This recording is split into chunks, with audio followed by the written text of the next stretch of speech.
Chicago Cubs end a successful road trip with some disheartening news. Um, we got to talk about it, y'all. It's kind of serious. And what could be the answer to this? Also, we're going to talk about that right after the intro.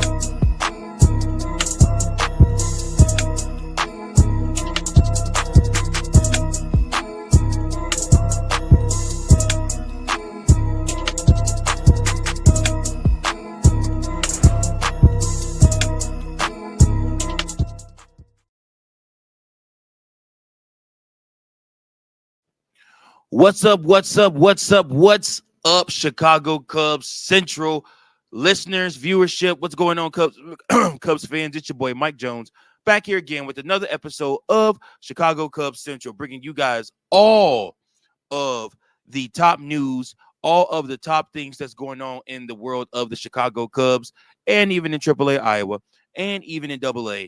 All of them all mixed up into one. That's right. This is your number one spot for all things Chicago Cubs. Appreciate you guys for tuning in. Please make sure that you like, share, and subscribe. Close to gaining back 100 subs, man. Like I said, this sub thing ain't no joke. So I appreciate each and every last one of you that do subscribe, each and every last one of you that do tune into these episodes, each and every last one of you that do comment below. Yeah, Chicago Cubs, man, saw, conquered, did what they had to do. They were on the verge. I feel like had Shota Imanaga not getting injured in this game, the Chicago Cubs probably would have turned around and won this game too. They could not figure out Freddie Peralta, but Freddie Peralta was getting ready to exit the game. He was around like 89 pitches, so he probably would have saw one more inning. If the Chicago Cubs got out of that inning unscathed, they probably would have ran Freddie out of the game. He would have exhausted his pitch count, and then the Chicago Cubs would have been able to potentially win this game. Unfortunately, Freddie Peralta did stay in the game. Shota Imanaga ended up leaving the game. He was trying to run to first to cover the bag to getting out and to get out of the inning without any stress. And of course, he goes to reaching as he's running. He goes to reaching for that left hamstring. And it was diagnosed as a left hamstring strain. The thing with hammies, y'all, is there's only one way to fix a hamstring, and that is to rest it. I don't know if you guys remember or not, but legit last week on one of last week's episodes, when Shota, matter of fact, his last start when he left the game went early, I said Shota Imanaga should sit out this Sunday game. No matter what happens with the Cubs, no matter what happens Friday, Saturday, whether the Cubs drop both those games or not, sit Shota Imanaga, call up Cade Horton, and give Cade Horton a shot to pitch in the majors for the Chicago Cubs against the Brewers. I'm like, the Cubs have a sizable lead right now in the division. Again, it's still early, and Shota probably is, like I said, Shota needs to rest that hamstring.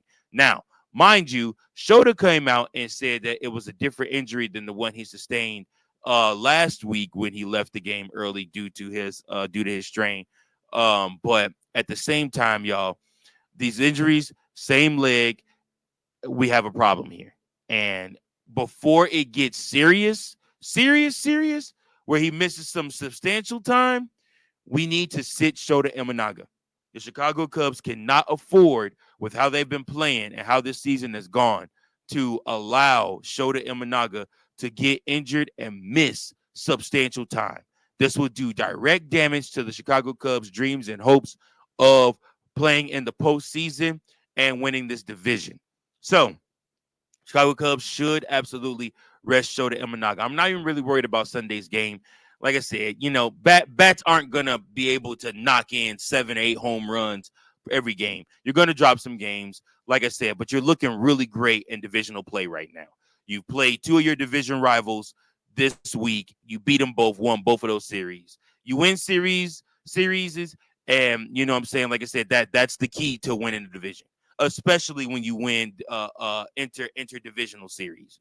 So, like I said, the Chicago Cubs being able to take care of business with the Pirates, take 2 from them, take 2 from the Brewers in outstanding fashion, by the way, with the home run ball and with just beating the holy hell out of these teams. We'll see Cincinnati in a couple of weeks, and then after Cincinnati, we got the Cardinals. So, like I said, the Chicago Cubs just got to keep on rolling, man. Play who's in front of us. Which, speaking of which, it's the Giants up next. 3-game set against the Giants. Then a Thursday off day, and then we go to New York Friday, Saturday, Sunday, and play the New York Mets. So yeah, man. Like I said, Chicago Cubs have a lot on their plate, a lot going on. And this injury to Shota Imanaga does not help. But the Chicago Cubs do have options. And the main option that I think everybody is looking at isn't necessarily a trade right now, because nobody expects Chicago Cubs to make a trade right now unless like it's like Shota's gonna need, unless the imaging comes back and Shota's gonna need surgery and he's gonna miss some substantial amounts of time.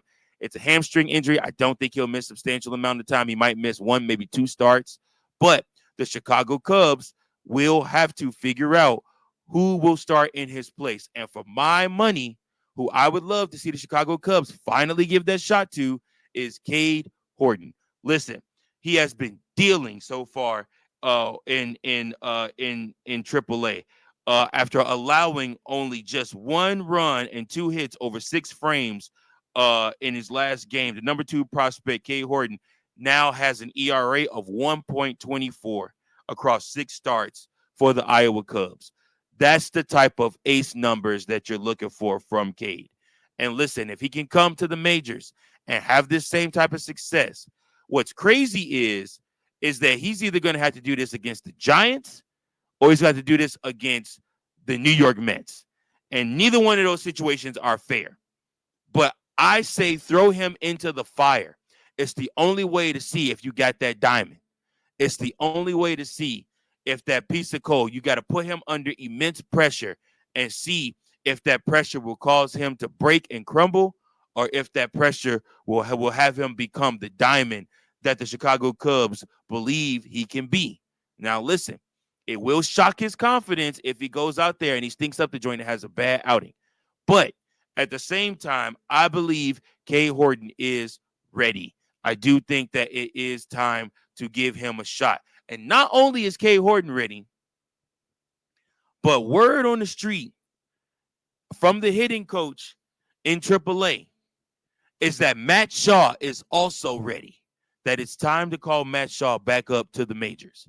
So with that being said, Cade Horton, Matt Shaw, it could be your time here in the next coming weeks to be called up to the majors. Cade Horton, I expect, will potentially probably be called up to the majors and allowed to pitch for the Chicago Cubs, probably either this week or next week.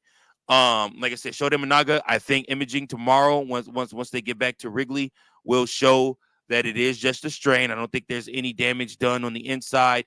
Like I said, once they show that, I do think that he will probably go on the 15-day IL. But still, you need to rest. You need to rest. You got to miss some starts, rest, like I said, and then go and ramp things up as you're ready to come back.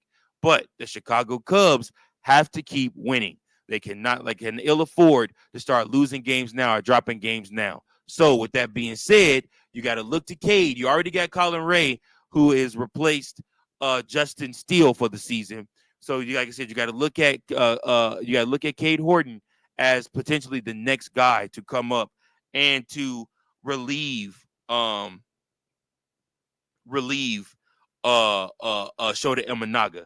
So David Kaplan reported earlier that with Imanaga likely to miss time, as Jesse Rogers from ESPN is hearing, Cubs have option. Another option is Chris Flexen, who is already on the roster. Bullpen days can fill in with 5 days off between now and June 2nd. And then Cade Horton, like I said, so Chris Flexen, maybe some bullpen games, and then of course Cade Horton being your fix right now, your solution, should the Chicago Cubs need to figure out what they're going to do. So once again, like I said, the Chicago Cubs have options. There are many ways, many things that they can do right now. So you don't have to necessarily worry. We aren't concerned, but the Chicago Cubs do need to figure out just what they're going to do and who is going to be the starter in place of Shota Imanaga. It sounds like they're looking at doing things by committee right now, which I hate that terminology, but it sounds like that's what they're going to do.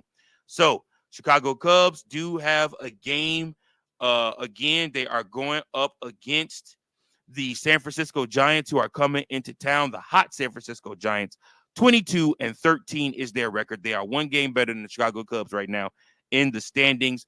We got our guy Matthew Boyd coming in. He is going to pitch for us a 2.70 ERA with a 2-2 record. The Giants have Landon Roop coming in. He is also 2 for 2, but he has a 5.10 ERA. That is going to be your Monday matchup. Then we got Justin Verlander, who is 0-2 on the season with a 4.38 ERA, going up against the undefeated Colin Ray, who has a 1.46 ERA. So we'll just have to see. That's going to be the Tuesday matchup. And then Wednesday, a getaway game, 1:20 start time. It'll be the Chicago Cubs going up against those same San Francisco Giants. Robbie Ray on the mound for the Giants, 4-0 with a 3.05 ERA, and the Chicago Cubs will have Ben Brown with a 3-2 record, 4.88 ERA going for them. So those are your matchups and the look ahead. The question of the day. Please comment below. Let me know what you guys think. The question of the day. Who would you have be the Chicago Cubs starter for the next few games in Shota Imanaga's place? So I'm curious what the Chicago Cubs are going to do against the New York Mets. As that is announced, we will be right on that, Johnny on the spot, and I will let you guys know when I know. But until next time, y'all, that's the show for today. Appreciate each and every last one of you. Let's have a great start to the week. Thank you all so much for tuning in. Make sure that you call, leave a voicemail at 217-816-5498. Be a part of the show. And then also you can write me at cubsbaseball1992@gmail.com. Remember to like, share, and subscribe. Appreciate each and every last one of you. Until next time, go Cubs, go. And peace. Thank you for watching another episode of Chicago Cubs Central, the #1 spot for all Chicago Cubs content. Remember to like, share, subscribe for more Cubs content.